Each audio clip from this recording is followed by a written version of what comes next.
Et le témoin du jour, c'est vous, André Azny, bonjour.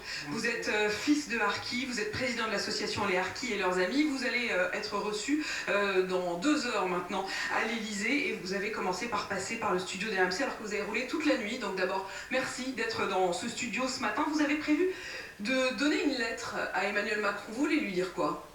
En fait, c'est une lettre ouverte que je lirai à la sortie de l'Élysée et je vais essayer de lui remettre en main propre. Vous lui dites quoi? Je ne peux pas vous le dire juste avant qu'il la lise quand même. Pourquoi vous voulez créer une sorte de suspense? Mais vous le connaissez déjà pourtant, Emmanuel Macron. Emmanuel Macron, je l'ai rencontré à 7 reprises. Il a pris des engagements avec la communauté harki. J'espère que ce qu'il va annoncer est à la hauteur de nos attentes. Oui, je sens bien que dans votre lettre, il y a aussi cette déception finalement. Absolument, absolument. Parce que des promesses électorales, on en a marre. Ça fait 60 ans qu'on a des promesses électorales, on n'en veut plus.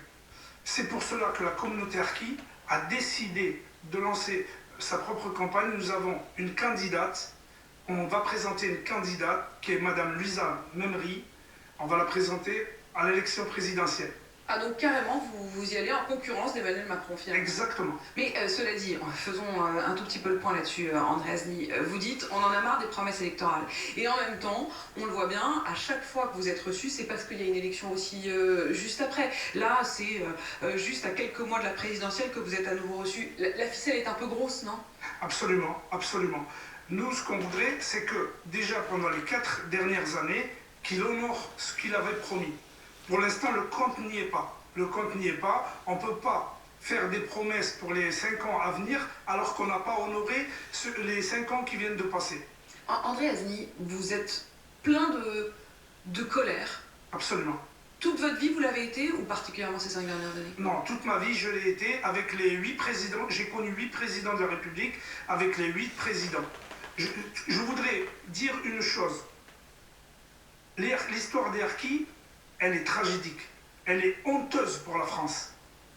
Si on est là, c'est grâce à des militaires, à des officiers français que je remercie, qui ont pris le courage, qui ont désobéi aux ordres.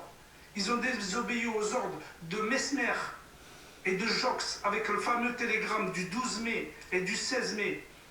Et on le disait tout à l'heure, parce que Nicolas Poincaré a consacré son portrait à 6h20, notamment le général François Meyer, qui sera à nouveau décoré aujourd'hui. Donc, en même temps, ces militaires dont vous parlez, ils sont aussi mis à l'honneur ce matin. Mais écoutez, les militaires, ce sont nos justes aux harkis, ce sont les justes des harkis. Si on est là en France, c'est grâce à ces militaires-là, ces courageux militaires. Je le disais, on l'entend dans votre voix, il y a une colère totale, et vous dites d'ailleurs, j'ai toujours été en colère. Est-ce qu'il y a quelque chose qui pourrait apaiser cette colère? Qu'est-ce que vous attendez? Qu'est-ce qui pourrait l'apaiser? Ce qui pourrait l'apaiser, c'est la vérité. La vraie vérité. C'est quoi la vraie vérité? La vraie vérité, c'est de se mettre autour d'une table avec des vrais historiens, pas des falsificateurs de l'histoire, des vrais historiens, et dire la vérité, ce qui s'est passé, reconnaître. Mais c'est pas dit suffisamment? Vous avez le sentiment que c'est pas dit? Non, ça va pas assez profond. C'est pas assez profond. Le travail de Benjamin Stora, qui est un des historiens qui a été vraiment mandaté pour faire ce travail-là, ça vous suffit pas? Ça vous Absolument paraît pas à la hauteur? pas. Absolument pas. Il a mis 2 lignes sur les harkis. C'est un falsificateur de l'histoire. Les harkis en étaient 400 000. 60 000 sont revenus en France, en métropole. Dites-moi où est-ce qu'ils sont passés, les 360 000, les 340 000 qui restent. Ils sont passés où? Pourquoi il ne dit pas la vérité? Pourquoi il ne dit pas qu'après le 19 mars 1962, après l'abandon des harkis, ils ont été massacrés? Je connais dans mon village à Saint-Privat-sur-Lot des gens qui étaient prisonniers de guerre jusqu'en 1968. Et ces prisonniers de guerre, madame, ces prisonniers de guerre, si vous les faites une interview, vous allez voir qu'ils vont vous expliquer qu'il y a des charniers en Algérie. Nous sommes victimes comment dirais-je, la France nous a abandonnés. Et ça, on ne le dira jamais assez. Jamais une armée d'un pays a abandonné ses soldats. Qu'est-ce qui peut justement apaiser cela? Quand vous dites la France nous a abandonnés, c'est des mots très forts, mais qui ont aussi été assumés en quelque sorte par le pouvoir. Le simple fait qu'ils vous reçoivent aujourd'hui, qu'est-ce qu'ils pourraient faire de plus?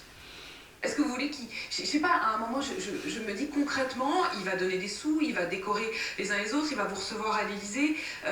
La France devrait faire plus amende honorable, davantage se taper la poitrine?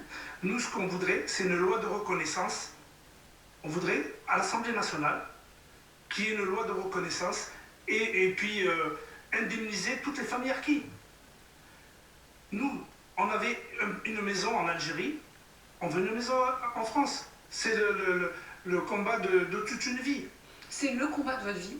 Oui. Ça a traversé absolument toute votre vie, pas un jour où vous ne vous sentiez habité par ce combat? Quand je me lève, je pense harki. Le soir, quand je me couche, je pense harki. Ce combat, il n'est pas fini. Et vos enfants? Mes enfants, malheureusement, ils vont hériter de cela. Malheureusement, ils vont hériter de cela. Et vous vous dites vraiment, c'est à la France de prendre votre fardeau pour vous libérer? Absolument, absolument. C'est ça que vous lui direz dans la lettre, au fond? Mais écoutez, dans la lettre, Pardon, je l'ai un peu dévoilé, je crois. Elle est très dure. Mm. Elle est très dure et je compte bien la lire tout à l'heure à la sortie de l'Élysée. André Azny, on la ressent dans ce studio, votre colère quand vous dites je me lève, je pense à Harki, je me couche, je pense à Harki et je transmettrai cela à mes enfants. Merci d'être passé dans ce studio. Courage donc tout à l'heure pour ce moment que vous attendez, être reçu donc à l'Élysée avec l'association que vous présidez, les Harkis et leurs amis, les 7h20. Merci.